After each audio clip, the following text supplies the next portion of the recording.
Hello hi నేను మిత్రు మొత్తానికి సృష్టి వర్మ అయితే హౌస్ నుంచి బయటికి వెళ్ళిపోయింది. అయితే హౌస్ నుంచి బయటికి వెళ్ళిపోవడానికి గల ప్రధానమైన కారణాలు అయితే నాకు తెలిసి హౌస్ లో ఎక్కడా కూడా ఈ 1 వీక్ ఆమె ఇటు ఆడియన్స్ కి పరిచయం చేసుకోవడానికి ఎటువంటి ప్రయత్నాలు చేయలేదు. గేముల్లో కూడా 100% ఎఫెక్ట్ పెట్టి ఆడలేకపోయింది. అందువల్ల ఏమో హౌస్ నుంచి బయటికి వెళ్ళడానికి ఆడియన్స్ కి దగ్గర అవడానికి ఎంటర్టైన్మెంట్ పరంగా కానీ ఇంకొక ఏదో విధంగా ప్రేక్షకులు దగ్గర అవడానికి ప్రయత్నాలు అయితే చేయలేదు. దానికే హౌస్ నుంచి అయితే బయటికి వెళ్ళింది అయితే నేనైతే భావిస్తున్నాను.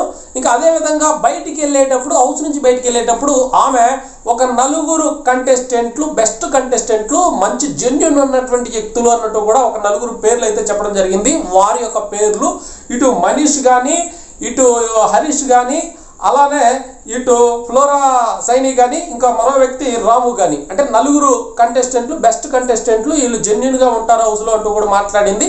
కానీ నాకైతే హరీష్ కానీ మనీష్ కానీ ఈ సిచ్యువేషన్ తగ్గట్టు నడుచుకునేటువంటి వ్యక్తులు జెన్యూన్ వ్యక్తుల్లాగా నటిస్తున్నారేమో, గుంట నక్కలతో పోల్చి చెప్పాలి వీరని అన్నట్టుగా అయితే నాకు అనిపించింది. నాకు తెలిసి ఇక్కడ ఫ్లోరా కానీ రాము కానీ ఈ 4 కంటెస్టెంట్లో జెన్యూన్ వ్యక్తులు అనేది నా యొక్క ఫీలింగ్. నిజంగా అదే అనేది కూడా నా యొక్క ఆలోచన. అంటే ఆమెకు ఉన్నటువంటి ఆలోచన ప్రకారం ఆ 4 పేర్లు చూపించింది. నాకు తెలిసి అయితే ఇటు మనీష్ కానీ హరీష్ కానీ గుంట నక్కలుగా వ్యవహరిస్తారు. అది ఈ రోజు కాకపోయినా మరో టైంలో ప్రేక్షకులకు అర్థమైపోతుంది. నాకు తెలిసి రాబోతున్న రోజుల్లో ఎవరో ఒకరు వాళ్ళ ఇద్దరు గురించి అయితే చెప్పే ఛాన్స్ కూడా లేకపోలేదని చెప్పాలి.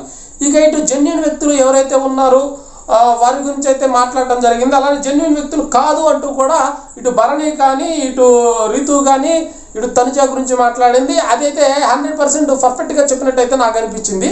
ఇక అదేవిధంగా హరీష్ గురించి మాట్లాడుకుందాం. హరీష్ చాలా వరకు ఇప్పుడు హౌస్లో ఉండాల్సిన వ్యక్తిలాగా అయితే లేడు. నాకు తెలిసిందంటే అతనుండే చేసే ప్రవర్తన కానీ అతని ఆలోచన వల్ల కానీ స్టార్టింగ్లో అతను అంటే అగ్ని పరీక్షల్లో చేసినటువంటి అంటే అప్పటికప్పుడు గుండు కొట్టించుకోవడం కానీ కొన్ని చేసిన ప్రయోగాల వల్ల ప్రేక్షకులు కాస్త దగ్గర ఏరే నిజంగా ఇతను దేనికైనా వెనకాడు దేనికైనా దేని సాధించడానికైనా ముందుంటున్నాడు అని అనిపించింది. కానీ ఇప్పుడున్న సిచ్యువేషన్లో అతని మీద ఎలా వస్తుందంటే ఏంటి పెద్దలంటే రెస్పెక్ట్ లేదంటే నిన్న నాగార్జున గారు మాట్లాడిన సందర్భాల్లో కూడా వెంటనే కాలు మీద కాలు వేసుకొని కూర్చోవడం కానీ కోపంగా ఏదో అయిపోయింది అన్నట్టుగా అవసరమైతే నేను హౌస్ నుంచి బయటికి వెళ్ళిపోతాను, ఇంకేదన్నా నాగార్జున గారు రెచ్చగొడితే నాగార్జున గారు నేను హౌస్ నుంచి బయటికి వెళ్ళిపోతాను అన్నట్లుగా అతను ఫేస్ అలా పెట్టడం కానీ అతని ప్రవర్తన కానీ అంతా కూడా వ్యతిరేకంగా అనేది నాకు అర్థమైంది. నిజంగా ఇలాంటి పద్ధతి అనేది కరెక్ట్ కాదు అనేది నా యొక్క ఆలోచన.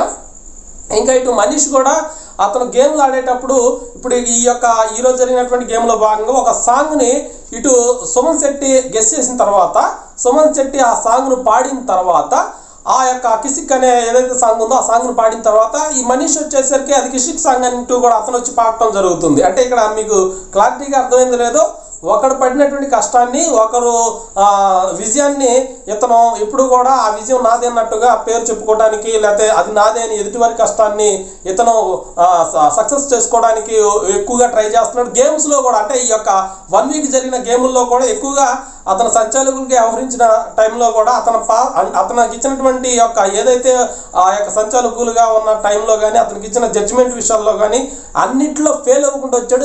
ఈ విధంగా చూసుకుంటే మనీష్ మాత్రం నిజంగా ఎదుటివారిపైన ఆధారపడుతూ ఉంటున్నాడు. ఎక్కడ కూడా అతను సొంతగా ఎక్కువ జెన్యూన్గా ఆడటానికి ట్రై చేయట్లేదు. ఇతను కూడా గుంటనక్కలాగే వ్యవహరిస్తున్నాడు అనేది నా యొక్క ఆలోచన అభిప్రాయం. ఇక మీ యొక్క ఆలోచన అభిప్రాయాలు కూడా కామెంట్ బాక్స్లో తెలియపరచండి. ఇక అదేవిధంగా ఈ యొక్క వీక్లో జరిగినటువంటి ప్రతి ఒక్క ఎపిసోడ్ గురించి కానీ ప్రతి ఒక్క ఆలోచన అభిప్రాయాన్ని కానీ ఇంకా ఎలా ఉన్నా ఏంటి అనేది కూడా తప్పకుండా కామెంట్ బాక్స్లో తెలియపరచండి. సృష్టి హౌస్ నుంచి బయటకు వెళ్ళిపోవడానికి హౌస్లో ఉన్నటువంటి కంటెస్టెంట్లు చేసినటువంటి పొరపాట్ల వల్ల వెళ్ళిందంటారా, లేదా ఆమె చేసిన పొరపాటు వల్లే ఆమె హౌస్ నుంచి బయటకు వెళ్ళిపోయింది అని మీరు భావిస్తున్నారా? సుమన్ శెట్టికి ఆడియన్స్లో విపరీతమైనటువంటి ఫ్యాన్ ఫాలోయింగ్ అయితే పెరిగిపోయింది. ఇక్కడ నాగార్జున గారు కూడా ఈ వీక్ అయితే ఒక ఇంట్ అయితే ఇవ్వడం జరిగింది. నాగార్జున గారు సుమన్ శెట్టి నీకోసం ఆడియన్స్ నీవు ఇక్కడ సేఫ్ అవ్వాలని ఎంతో మంది ఆడియన్స్ నీకోసం ఎంతో ఆసక్తిగా ఎదురు చూస్తున్నారు. నీవు ఆ యొక్క ఆడియన్స్ ఏదైతే పెట్టుకున్నటువంటి నమ్మకాన్ని నీవు నిలబెట్టాలి. రాబోతున్న రోజుల్లో గేముల్లో కూడా మరింత సక్సెస్ అవ్వాలి అంటూ కూడా కాస్త అతన్ని ఎంకరేజ్ చేసి అతన్ని మరింత సపోర్ట్ ఇచ్చే విధంగా నాగార్జున గారు అయితే ఈరోజు ఈ యొక్క ఎపిసోడ్లో ఆయన ఈ యొక్క సుమన్ శెట్టిని మరింత మోటివేషన్ అయితే చేయడం జరిగింది. సుమన్ శెట్టి నాకు తెలిసి ఈ యొక్క వీక్లో మరింత ఇంప్రూవ్మెంట్ పెంచుకుంటే రాబోతున్న రోజుల్లో మరింత సక్సెస్ అవడానికి ఛాన్స్ ఉంది. సుమన్ శెట్టికి ఎక్కడ లేని క్రేజ్ అయితే ఉంది. అయితే ఆట తీరును కూడా మరింత మెరుగుపరుచుకోవాలా.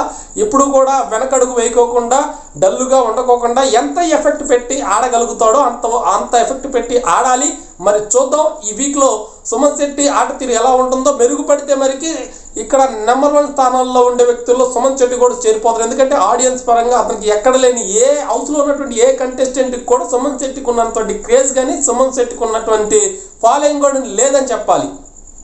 ఇంకా హౌస్లో గుంటనక్కగా వ్యవహరించేటటువంటి కంటెస్టెంట్లు ఎవరు జెన్యున్గా ఆడుతున్నారు అనేది తప్పకుండా మీ యొక్క ఆలోచన అభిప్రాయాలను కామెంట్ బాక్స్లో తెలియపరచండి. నా వీడియో మీకు నచ్చినట్లయితే తప్పకుండా నా వీడియోని మీరు లైక్ చేయటం మర్చిపోవద్దు. అలానే మన ఛానల్ మొదటిగా చూసారైతే తప్పకుండా సబ్స్క్రైబ్ చేసుకోండి. Thank you.